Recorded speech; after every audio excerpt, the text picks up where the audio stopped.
नमस्कार। आज हम पढ़ने जा रहे हैं शारीरिक शिक्षा के अंतर्गत खेल कूद का मनोविज्ञान एवं उसका इतिहास, उससे कुछ संबंधित प्रश्न। सबसे पहला प्रश्न है कि डेंड्राइट्स न्यूरॉन में करता है, क्या करता है? उत्तेजना प्राप्त करता है या संवेग अर्थात कोशिका से बाहर भेजता है, या फिर संवेगों को एकीकृत करता है, या फिर उपरोक्त में से कोई नहीं। तो क्या करता है? डेंड्राइट्स न्यूरॉन में क्या करता है? उत्तेजना प्राप्त करता है। अगला प्रश्न है कि प्रतिक्रिया के पूर्व भय या आशंका कहलाता है, प्रतियोगिता के पूर्व क्या होता है? भय होता है या फिर हमको आशंका होती है, वह क्या कहलाता है? हताशा, घबराहट, चिंता या कोई नहीं। क्या कहलाता है? चिंता कहलाता है। हमको क्या होती है? चिंता होती है कि हम जिस प्रतियोगिता में जा रहे हैं वो अच्छे से होगा या नहीं। अगला प्रश्न है, खेलों में अधिक से अधिक लोगों द्वारा वैश्विक परिवेश में काफ़ी धन खर्च किया जा रहा है, व्यापार में यह क्या कहलाता है? व्यवसायीकरण, वाणिज्यीकरण या फिर सेवन या फिर कुछ नहीं। ये कहलाता है सेवन। अगला प्रश्न है कि फुटबॉल खेलो एवं गीता को बेहतर समझो, यह किसने कहा है? स्वामी विवेकानंद ने, महात्मा गांधी ने, रविन्द्रनाथ टैगोर ने या फिर रामकृष्ण परमहंस ने? ये कहा है स्वामी विवेकानंद ने कहा है कि फुटबॉल खेलो एवं गीता को बेहतर समझो। अगला प्रश्न है, प्रतियोगिता के दौरान उत्तेजना में कमी का निम्न लक्षण क्या होता है? अगर प्रतियोगिता के दौरान आप में उत्तेजना की कमी है तो ये किसके कारण होगा? ऊर्जा की कमी के कारण, हृदय गति के बढ़ने के कारण या फिर बेचैनी के कारण या फिर सभी, इनमें से सभी के कारण। तो क्या होगा? ऊर्जा की कमी के कारण क्या होगा? आपके प्रतियोगिता के दौरान उत्तेजना की कमी देखी जाएगी। ठीक है। वॉलीबॉल की खोज किसने और कब की थी? विलियम जी मॉर्गन 1895 में किया था, या फिर जेम्स नेमिस्थ ने 1881 में, या फिर विलियम जी मॉर्गन ने 1882 में, या फिर जेम्स नेमिस्थ ने 1894 में। तो इसमें से सही आंसर जो है विलियम जी मॉर्गन 1895 में। अगला प्रश्न है कि ऑटोजेनिक प्रशिक्षण तकनीक है शरीर की को शिथिल करने की, शरीर को उत्तेजित करने की, समन्वय बढ़ाने की या फिर सब इनमें से कोई नहीं। तो शरीर को शिथिल करने की क्या है? ऑटोजेनिक प्रशिक्षण तकनीक है। अगला प्रश्न है कि प्रयत्न एवं भूल सिद्धांत को निम्न नाम से भी जाना जाता है। किस नाम से जाना जाता है? प्रयत्न एवं भूल सिद्धांत।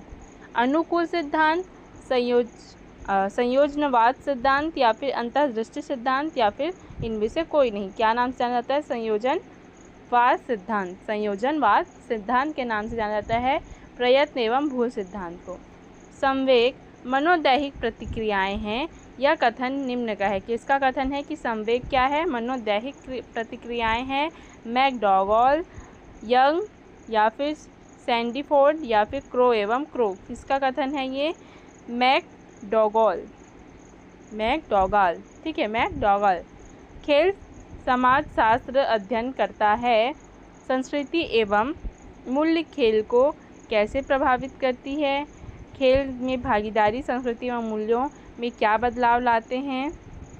या फिर दोनों या फिर कोई नहीं। क्या करता है कि ये दोनों काम करता है। क्या क्या काम करता है? संस्कृति एवं मूल्य खेल को कैसे प्रभावित करती है, ये हम क्या करते हैं? समाजशास्त्र के अंदर पढ़ते हैं। खेल में भागीदारी संस्कृति एवं मूल्यों में क्या बदलाव आता है? खेल में अगर हम भाग लेते हैं तो हमारी संस्कृति या फिर मूल्यों में क्या बदलाव आता है, ये हम खेल समाजशास्त्र के अंदर क्या करते हैं? अध्ययन करते हैं। अगला प्रश्न है कि आधिकारिक रूप से निम्न में से किस वर्ष में ओलंपिक झंडा का प्रयोग प्रथम बार हुआ था? किस में हुआ था? 1912, 1916, 1920 या फिर 1924? इसका सही उत्तर है 1920। अगला प्रश्न क्या है? व्यक्तित्व के 16 आयामों का प्रतिपादन तथा इसे मापने के लिए 16 PF प्रश्नावली किसने विकसित की? ठीक है, व्यक्तित्व के 16 आयामों का प्रतिपादन और उसको मापने के लिए किसने क्या की, विकसित की? कार्ल जंग, रेमंड कैटल, गॉर्डन आलपोर्ट या फिर जूलियन रॉटर? किसने? रेमंड कैटल ने की। अगला प्रश्न है, अभिप्रेरणा का निम्न कारण है? कौशल की कमी, योग्यता की कमी, या फिर कार्य में रुचि ना होना, या फिर उपयुक्त सभी? अभिप्रेरणा का अर्थ क्या होता है? मोटिवेशन। तो मोटिवेशन का निम्न कारण क्या होता है? कौशल की कमी, योग्यता की कमी, कार्य में रुचि न होना, या फिर उपयुक्त सभी। ये तो बहुत इजी सा इसका आंसर है, इसको आप बिना पढ़े भी बता सकते हैं। तो इसका सही उत्तर क्या होगा ये आप मुझे कमेंट करके बताइएगा। अगला प्रश्न है कि जिम्नास्टिक के पिता निम्न में से किसे कहा जाता है? पिता की जगह जनक भी हो सकता है ना। जिम्नास्टिक के पिता किसे कहा जाता है, या जिम्नास्टिक के जनक किसे कहा जाता है? तो फ्रेडरिक लुडविग जॉन, या फिर नेल बक, या फिर जॉर्ज थॉमस, या फिर इनमें से कोई नहीं। तो इसका सही उत्तर क्या है? फ्रेडरिक लुडविग जॉन, जिन्हें जिम्नास्टिक के पिता कहा जाता है। अगला प्रश्न है, खेल प्रदर्शन में खिलाड़ी के निराशा का कारण निम्न में से क्या होता है? प्रतियोगिता का प्राकृतिक परिणाम, आकांक्षा एवं क्षमता में सामंजस्य ना होना, अच्छे प्रदर्शन का परिणाम, या फिर उपरोक्त में से कोई नहीं। तो यदि खेल के प्रदर्शन के दौरान कोई खिलाड़ी निराशा का अनुभव करता है तो उसका कारण क्या हो सकता है कि उसने जो आकांक्षा की थी और उसका जो क्षमता है उन दोनों में सामंजस्य नहीं हो पाया। मतलब कि उसने जितना आकांक्षा की थी, मतलब जितना सोचा था कि मैं इतना प्रदर्शन करूंगा, और अगर उतना प्रदर्शन उसका क्षमता है, और अगर वो क्षमता के इसीलिए क्षमता है इसलिए उसने सोचा था कि मैं इतना प्रदर्शन करूंगा, पर क्षमता के अनुसार उसने क्या किया कि सामंजस्य नहीं बैठा पाया और उतना क्षमता के अनुसार अपना प्रदर्शन नहीं कर पाया, तो इस वजह से उसे निराशा होती है। तो आकांक्षा एवं क्षमता में सामंजस्य ना होना। अगला प्रश्न है कि खेल मनोविज्ञान अध्ययन करता है, मतलब खेल मनोविज्ञान में हम क्या अध्ययन करते हैं? मनोवैज्ञानिक कारक प्रदर्शन को कैसे प्रभावित करते हैं? खेल में भागीदारी मनोवैज्ञानिक कारकों को कैसे प्रभावित करता है? या फिर प्रतियोगिता के तनाव को कैसे सामना किया जाए? ठीक है, हम क्या करते हैं? सभी करते हैं। ठीक है, 17वां ओलंपिक में सर्वप्रथम निम्न में से किस वर्ष में इलेक्ट्रॉनिक समय यंत्र का उपयोग हुआ? इलेक्ट्रॉनिक समय यंत्र का उपयोग ओलंपिक में सर्वप्रथम कब हुआ? 1912, 1920, 1924 या फिर 1928?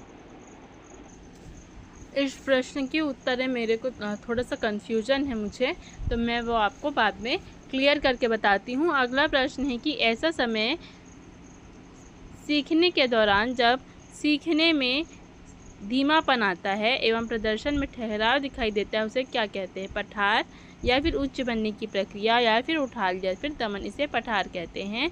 जब भूतकाल का अनुभव नए कौशल सीखने में मददगार होता है तो इसे क्या कहते हैं? प्रशिक्षण संबंधी धनात्मक स्थानांतरण, या फिर ऋणात्मक स्थानांतरण, या फिर संचयी स्थानांतरण, या फिर उपरोक्त में से कोई नहीं। इसे कहते हैं प्रशिक्षण संबंधी, मतलब सीखने के लिए बोल रहे हैं, मतलब प्रशिक्षण संबंधी धनात्मक स्थानांतरण। अगला प्रश्न है कि संवेग दक्षता निम्न है, क्या है? भावनात्मक या फिर संवेगात्मक परिस्थितियों के प्रबंधन की क्षमता, या फिर दूसरों के परिप्रेक्ष्य एवं आशय समझने की क्षमता, भावनाओं को समझना एवं उनका नियमन।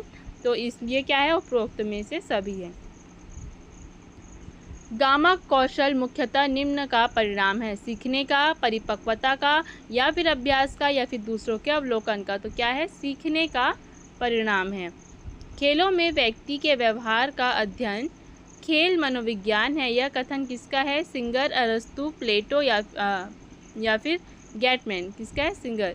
निम्न में से क्या आंतरिक प्रेरणा का स्रोत है? ट्रॉफी, पदक, विधा में भाग लेने से प्राप्त आनंद, या फिर आर्थिक लाभ। क्या है? आंतरिक प्रेरणा किससे मिलती है? किसी भी कार्य में यदि आप भाग लेते हैं तो आप मतलब, या फिर खेल में ही समझिए, अगर आप खेल में ही भाग लेते हैं तो आपको आंतरिक प्रेरणा कहाँ से मिलती है? क्या हमें ट्रॉफी मिलेगा करके होता है, या फिर कोई पदक मिलेगा, या फिर हमें पैसे मिलेंगे पुरस्कार के रूप में? हमें क्या होता है, विधा में भाग लेने से जो आनंद प्राप्त होता है उसके लिए क्या करते हैं, वो हमें आंतरिक प्रेरणा देता है। अगला प्रश्न है कि प्राचीन ओलंपिक के पेनक्रेशन विधा में निम्न शामिल होता था: बॉक्सिंग एवं कुश्ती, बॉक्सिंग एवं पाद दौड़, या फिर दौड़ एवं उछलना, या फिर रथ दौड़, या फिर घुड़सवारी। बॉक्सिंग एवं कुश्ती क्या होता था?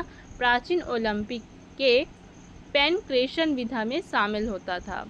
दर्शकों के द्वारा दिया गया प्रोत्साहन है सामाजिक प्रोत्साहन, आर्थिक प्रोत्साहन, या फिर पुरस्कार, या फिर पदोन्नति। क्या है इन चारों में से? सामाजिक प्रोत्साहन है। दर्शकों के द्वारा जो दिया जाता है उसे क्या कहते हैं? सामाजिक प्रोत्साहन।